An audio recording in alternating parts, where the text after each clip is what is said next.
Hello, it's Lorraine Knights here. I'd just like to talk to you about some of the experiences that have happened to me, how I know that my loved ones, that spirits are around me. So quite often, if I've been ill in the past, especially as a child, I used to be laying in bed and I used to feel like the bottom of my bed go down. As though someone was sitting on my bed, and of course I couldn't see who it was, and it did frighten me when I was a child. But as I grew up and found out more and more to do with this, I realised that it was my loved ones coming and sitting on the bed, and it always happened when I wasn't well, or when I was upset, or when I was feeling lonely. And quite often that's when we sense spirit around us most of the time. So the reason that happens is because their energy draws close to us, and we're more receptive when we're not well, because we pick up a lot on things that we wouldn't normally pick up on if we're busy doing this, that and everything else, and spirit are there. They're doing all sorts of things to let us know that they're around, but we don't pick up on it because we're focused on doing something.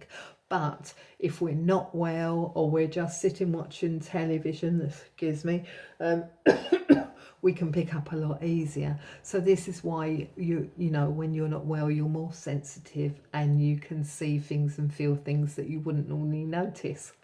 So another thing that happens is you may be, I don't know, watching television, reading a book, and all of a sudden you're aware of movement in the room, more shadows moving across the room or across the floor. This can be very frightening if you don't realise what it is. And again, what it is spirit, your spirit loved ones, family, friends or guides.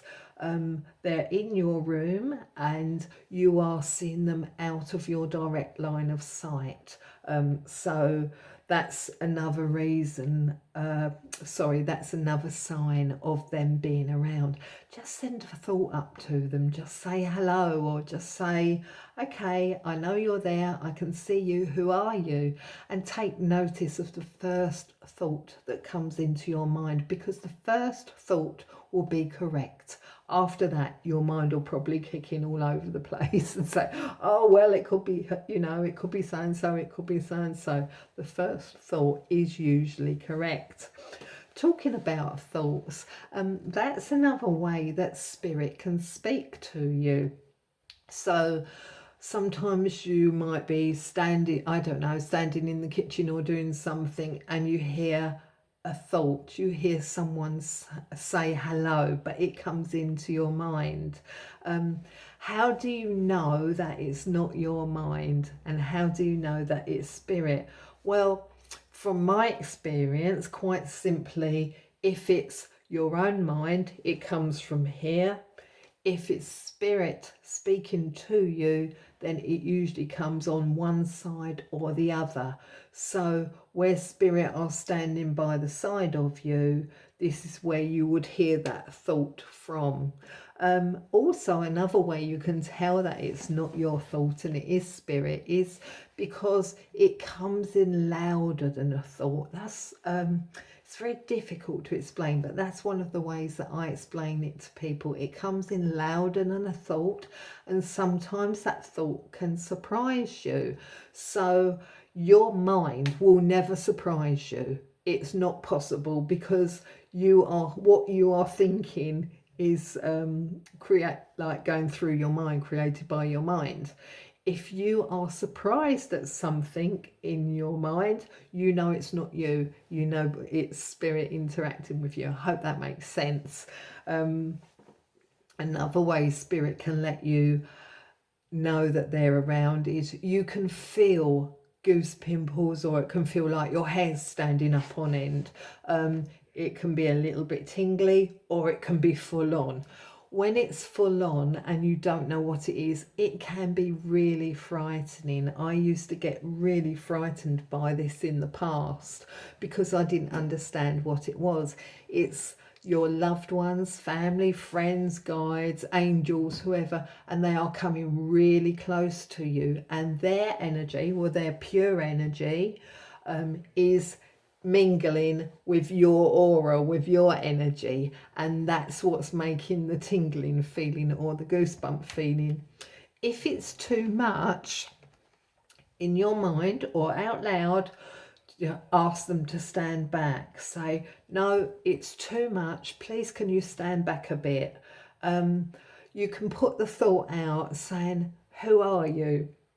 Take notice of the first thought that comes into your mind, because that first thought will be 99% be correct.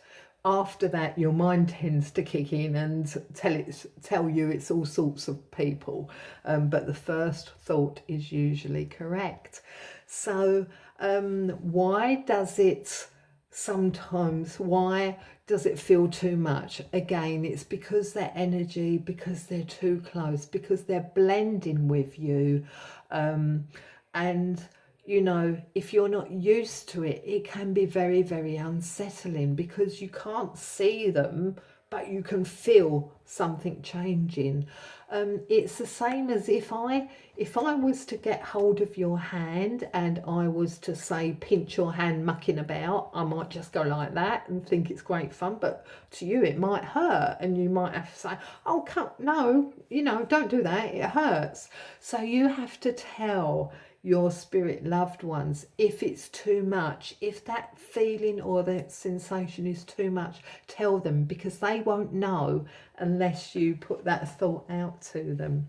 So another way that you can know that they're around is because you may see feathers on the ground. So I'm not talking about feathers out in the garden where all the birds are. No, that would be silly. What I'm talking about is feathers in unusual places. So for instance, if you've, say, gone out of your room and you walk back in and there's a feather on the carpet and you haven't got any birds in that room, then you know that that feather has been left by spirit.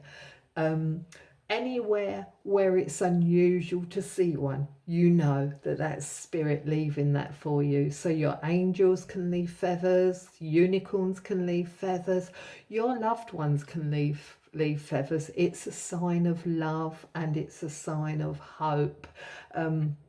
Also, another thing you can hear is tinkling bells. Sometimes when spirit draw close, you can hear little tinkles of music. Talking about music, one thing I absolutely love is when I'm sitting there and I'm, say, watching telly or I'm doing something mundane, and all of a sudden a song pops into my mind, and the song could be a favourite of somebody's. So if I'm hearing, say, I don't know, Somewhere Over the Rainbow, I know that my mum has drawn close to me because that was one of her favourite songs. Or if I was to hear a song from the Calamity Jane film with Doris Day, she loved that, so I know that that's her close to me, even if I can't see her or if I can't feel her.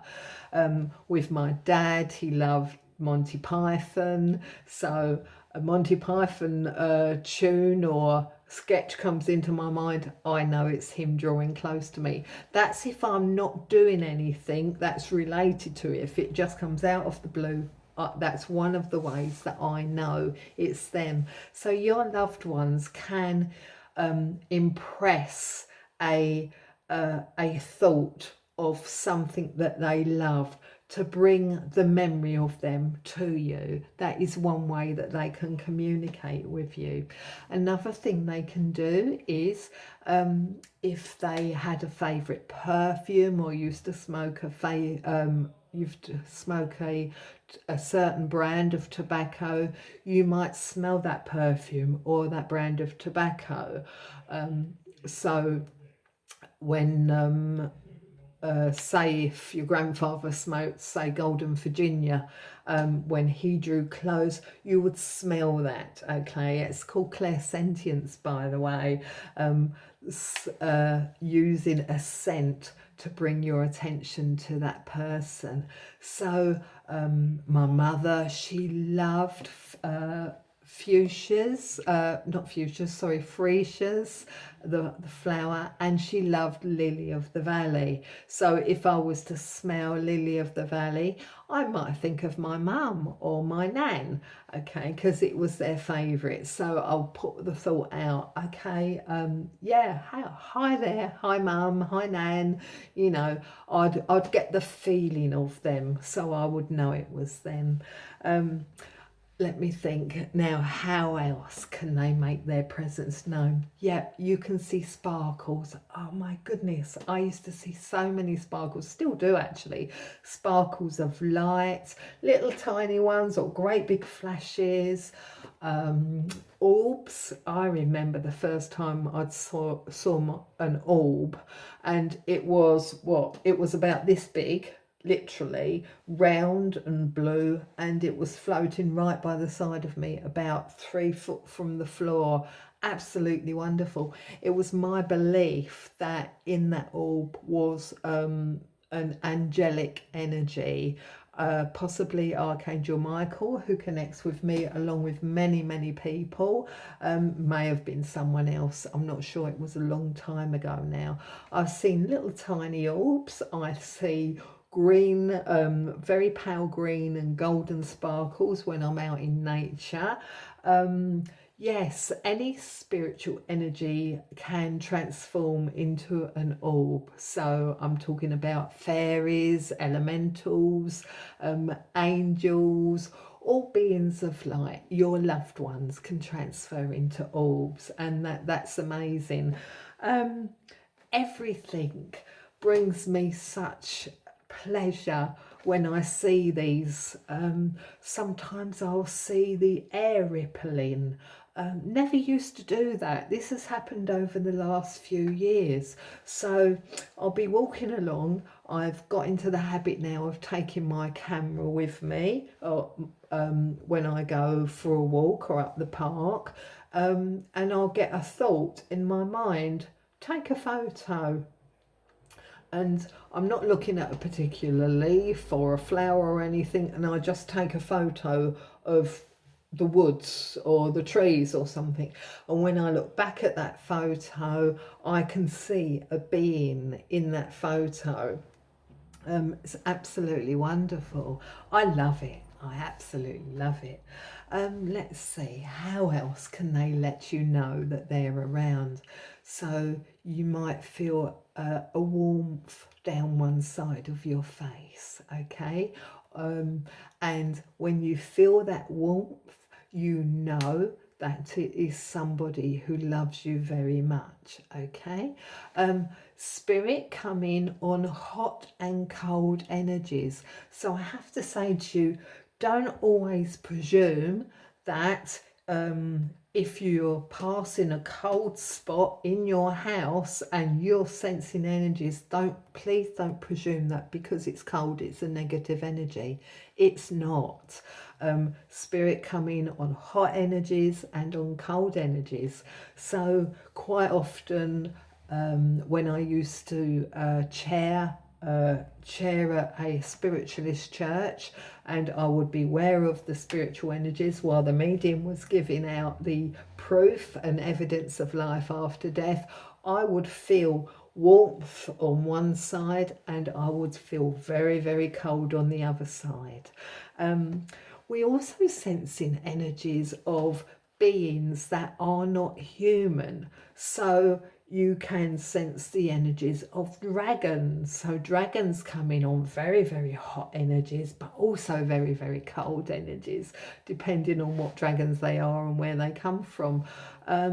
You can sense your pets that have passed away. So you might be sitting there and all of a sudden you'll feel like an animal's jumped up on your lap and gone round and round and round like dogs and cats do, and sat down, you can be assured that it's your pet, that you might have had to have that pet put down, they may have got knocked over, they may have died, or an illness, or just plain old age, but that pet has come back to you, and because they want to be with you, and because of that love between you and them, you can sense their energy and you can feel it.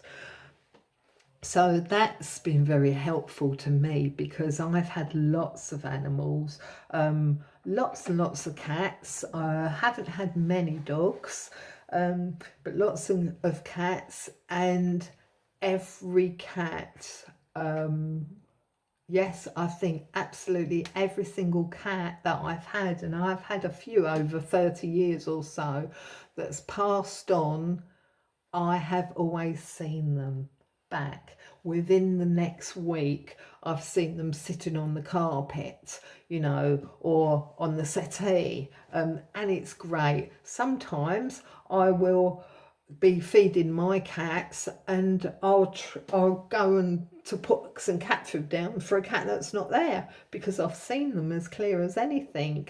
But it's not actually been a physical cat, it's been one of my cats that have passed away.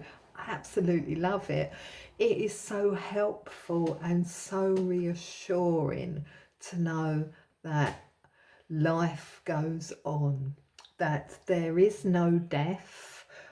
There's a physical death, of course, but it is so comforting to know that, you know, my loved ones, I've lost my mum now, my mum's passed on, my father's passed on, my sister passed on when she was very young, and it is so wonderful to know that they are still living in another dimension, but I can still interact with them and they can still interact with me. And that's what's happening to everybody. There is nobody on this earth that walks their path alone or lives their life alone, because even if you are physically on your own, your spirit loved ones, family, friends are always there, always around you, to give you the comfort you need, to give you ideas, okay, to imprint their perfumes and everything else on you, so that you're aware of they're there. And it is such a blessing to know that you are not on your own, and talk about it. You know, years ago, people didn't really talk about it. It was all sort of kept hush hush. Don't talk about that, you know, she'll think I'm crazy, or it's your imagination. You know, don't worry about that. There are more and more people sensing more and more things now. What, you know, a great phrase comes into my mind. What is what used to be the extraordinary is now becoming the ordinary. And that is not to take the magic out of it. What that is it is now being accepted that we can interact with energy of loved ones that we can't physically see, that are not physically here. You know, we're not on our own. We are very loved, and we are very guided. You know, I also would like to say something quickly about people that go to psychics and mediums for messages. That is wonderful. You know, I do that. I have done that. I have worked in the churches and centres giving messages. It is wonderful. But at the end of the day, it doesn't matter what spirits say. It is your life, and you have to live your life. Spirit will guide you as best as they can, but they will not make a decision for you. At the end of the day, it's always going to be down to you. So you can go to somebody for loving guidance, okay? You can put up the thought for guidance, but Spirit will never tell you what to do. They will advise you. At the end of the day, it is your choice and your choice only, because this is your life. You have to live your life to the best of your ability. But they will help you all they can. And isn't it wonderful to know that when our loved ones have passed on, that they're still here within the energy and we can still talk to them, even if you can't hear them, even if you can't interact with them. Do send that thought out to them, and just do what you do, just carry on with your life, and you will get an answer back. You will get it either in a dream, you will get it in a phrase or words, or you will be drawn to something that gives you an answer. Very quickly, I was in a job. I really liked it, actually. It was a cleaning job, but I loved it, and I was very happy in it. But I had to leave because it was making my back hurt, and I didn't want to leave, but I knew that I should. I didn't know whether to or not. And I walked into a pet shop. I'd been off of work for a long time, and I'd walked into this pet shop to get some, I think it was some birdseed for my mum's bird. And as I walked in, and I'd just been thinking of, do I leave, don't I? Do I leave, don't I? A song came on the radio that was in the pet shop, and it was a song by Take That, and I think it's called Shine. And as I walked in, the words to the song, the one line of this song was, "It's not good for your health." And I heard that and I thought, that's my sign, Again, it wasn't Spirit telling me to leave, but they were advising me. At the end of the day, it was my choice whether I listened or not. Well, I did leave, and my back did get a little bit better because I wasn't putting the strain on it. But again, this is one of the ways that Spirit can interact with you.